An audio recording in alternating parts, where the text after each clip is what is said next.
إن الحمد لله نحمده ونستعينه ونستغفره ونؤمن به ونتوكل عليه ونعوذ بالله من شرور أنفسنا ومن سيئات أعمالنا من يهده الله فلا مضل له ومن يضلله فلا هادي له أي فلا تجد له وليا مرشدا ونشهد أن لا إله إلا الله وحده لا شريك له الذي لا وزير له ولا ولد له ولا والد له الواحد الفرد الصمد لم يلد ولم يولد ولم يكن له كفوا أحد ونشهد أن سيدنا وحبيبنا وبشيرنا ونذيرنا وداعيا إلى الله بإذنه وسراجا منيرا فقد قال الله تعالى في كلامه المجيد وفي فرقانه الحميد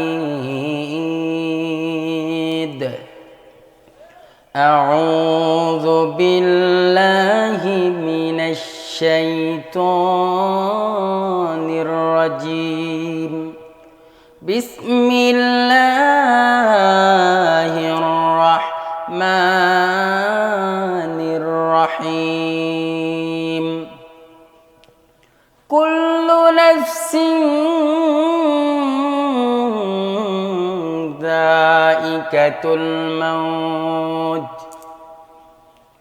وقال النبي صلى الله عليه وسلم طلب العلم فريضة على كل مسلم وكما قال عليه الصلاة والسلام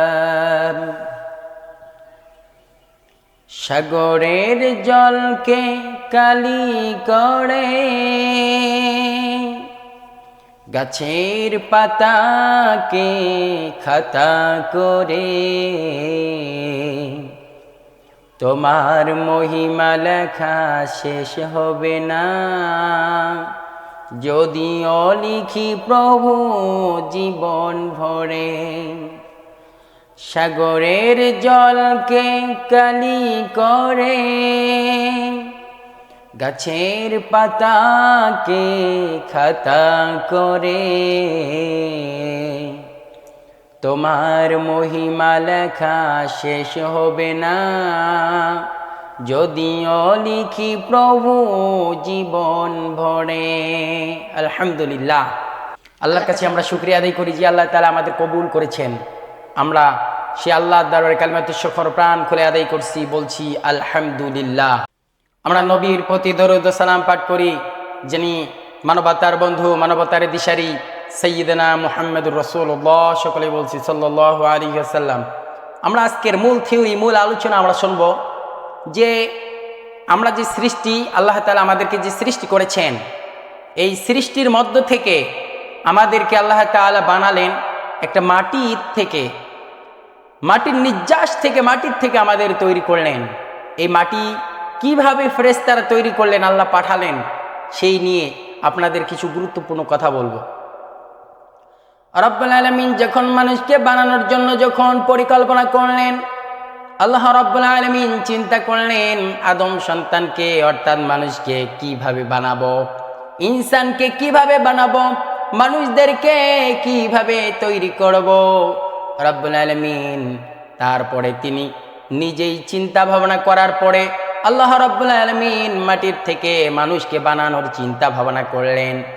রব্বুল আলামিন এবার বললেন ওই মাটি আনার জন্য ফেরেশতা তৈরি করেছেন।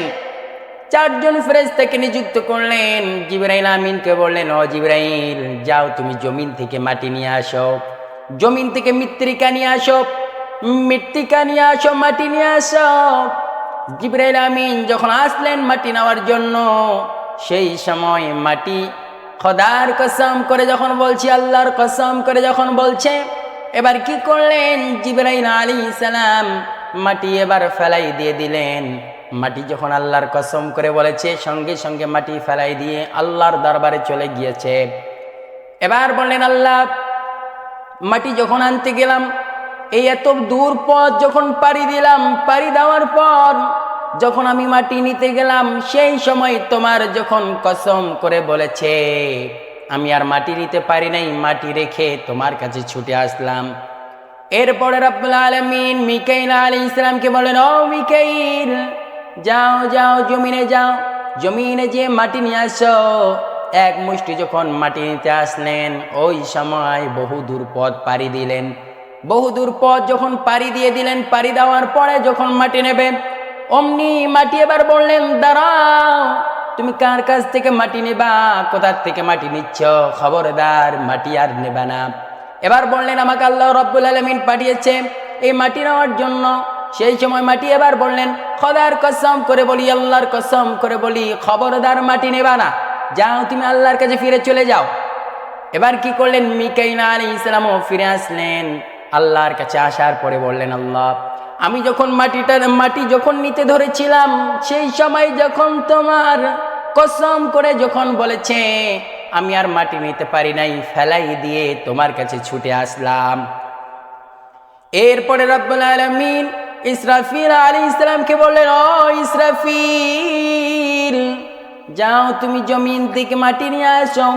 ইসরাফিল আলাইহিস সালামও যখন মাটি নেওয়ার জন্য যখন আসলেন, বিশাল বড় পথ যখন পাড়ি দিয়ে দিলেন, পাড়ি দেওয়ার পরে যখন তিনি মাটি নেবেন, অমনি আবার একই প্রশ্ন, একই কথা তিনি বললেন, একই কথা বলেছেন, খোদার কসম করে বলি, খবরদার আমার কাছ থেকে মাটি নিবা না, যাও তুমি চলে যাও। আল্লাহর কসম যখন করেছেন, সেই সময় সেও ইসরাফিল আলাইহিস সালাম চলে গেছে আল্লাহর দরবারে।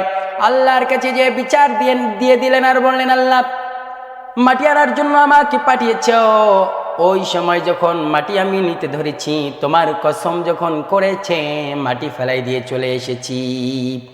এরপরে রব্বুল আলামিন সুন্দরভাবে এবার আজরাইল আলাইহিস সালামকে বললেন, ও আজরাইল, যাও জমিন থেকে মাটি নিয়ে আসো। আজরাইল আলাইহিস সালাম বহু পথ পাড়ি দিলেন, জঙ্গল পাড়ি দিলেন। পাড়ি দেওয়ার পরে আজরাইল যখন এক মুষ্টি যখন মাটি নিয়ে নেবেন, জমিন থেকে যখন মাটি নেবেন, অমনি মাটি বললেন, দাঁড়াও, তুমি মাটি নিচ্ছ কেন? এবার বললেন, কেন? সেই মালিক, যে মালিক সৃষ্টি করেছে আমাকে, যে মালিক বানিয়েছে, সেই মালিক আমাকে বলছেন, বিধায় আমি মাটি নেওয়ার জন্য এসেছি। এবার বললেন, খবরদার আমার কাছ থেকে মাটি নিয়ে যাবা না। এবার বললেন, খোদার কসম করে বলছি, খবরদার মাটি নিয়ে যাবা না।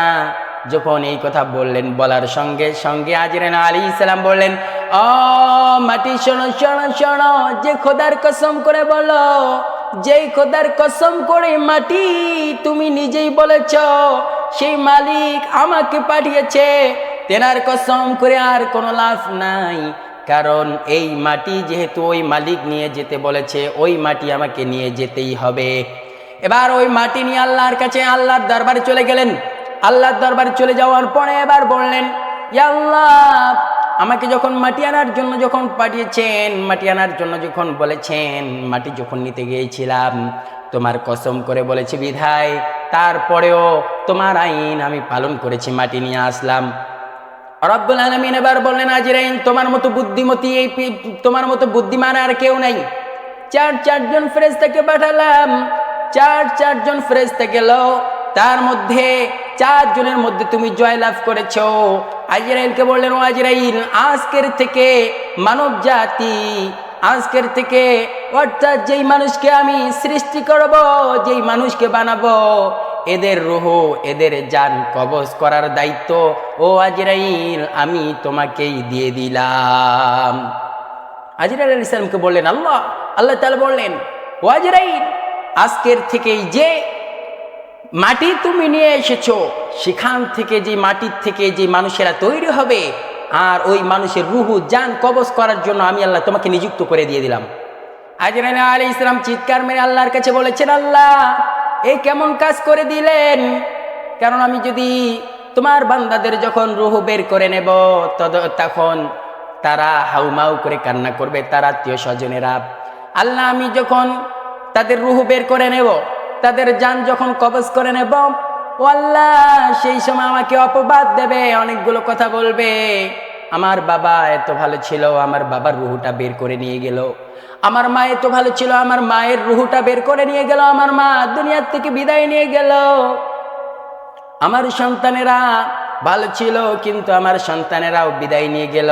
তখন আমার কাছে এটা অপবাদ দিয়ে দেবে, এই আজরাইল এত খারাপ ছিল, আজরাইল এত খারাপ, আমার সন্তানকে তুলে নিয়ে গেল, আমার মাকে তুলে নিয়ে গেল, আমার বাবাকে তুলে নিয়ে গেল। রব্বুল আলামিন বললেন, আজরাইল তোমার চিন্তার কোনো কারণ নাই, কারণ আমি রব্বুল আলামিন কোনো না কোনো ওসিলা দিয়ে তাদের রুহগুলোকে বের করে নিবা তুমি। আমি একটা ওসিলা দেব, এই ওসিলা দিয়েই তাদের রুহু বের হয়ে আসবে। তখন তারা মনে করবে কোনো অ্যাক্সিডেন্ট বা কোনো অসুস্থতা বা কোনো রোগাক্রান্ত হয়ে তারা ইন্তেকাল করেছে, তোমার উপর কোনো অপবাদ আসবে না। আল্লাহু আকবার। আল্লাহ তাআলা এত সুন্দরভাবে বুঝাই দিলেন। আজরাইল আলাইহিস সালামকে নিযুক্ত করে দিয়ে দিলেন। আজরাইল আলাইহিস সালাম অত্যন্ত এবার খুশি হয়ে গেলেন, আল্লাহ যে ভার আমাকে দিয়েছ, আর মানুষেরা যদি সবাই আমার ওপরেই অপবাদ দিয়ে দেয়, তাহলে আমার কি অবস্থা হবে? রব্বুল আলামিন এবার সুন্দরভাবে বললেন, না না খবরদার, তোমার টেনশনের কোনো কারণ নাই, সবগুলো দায়িত্ব আমি আল্লাহ নিজেই নিয়ে নিলাম। আবার যখন তোমার ওপর কোনো কথা চেপে দেবে, একটাও পাবে না, কোনো না কোনো ওসিলা দিয়ে তাদের রুহগুলা, তাদের জানগুলো কবজ হয়ে যাবে।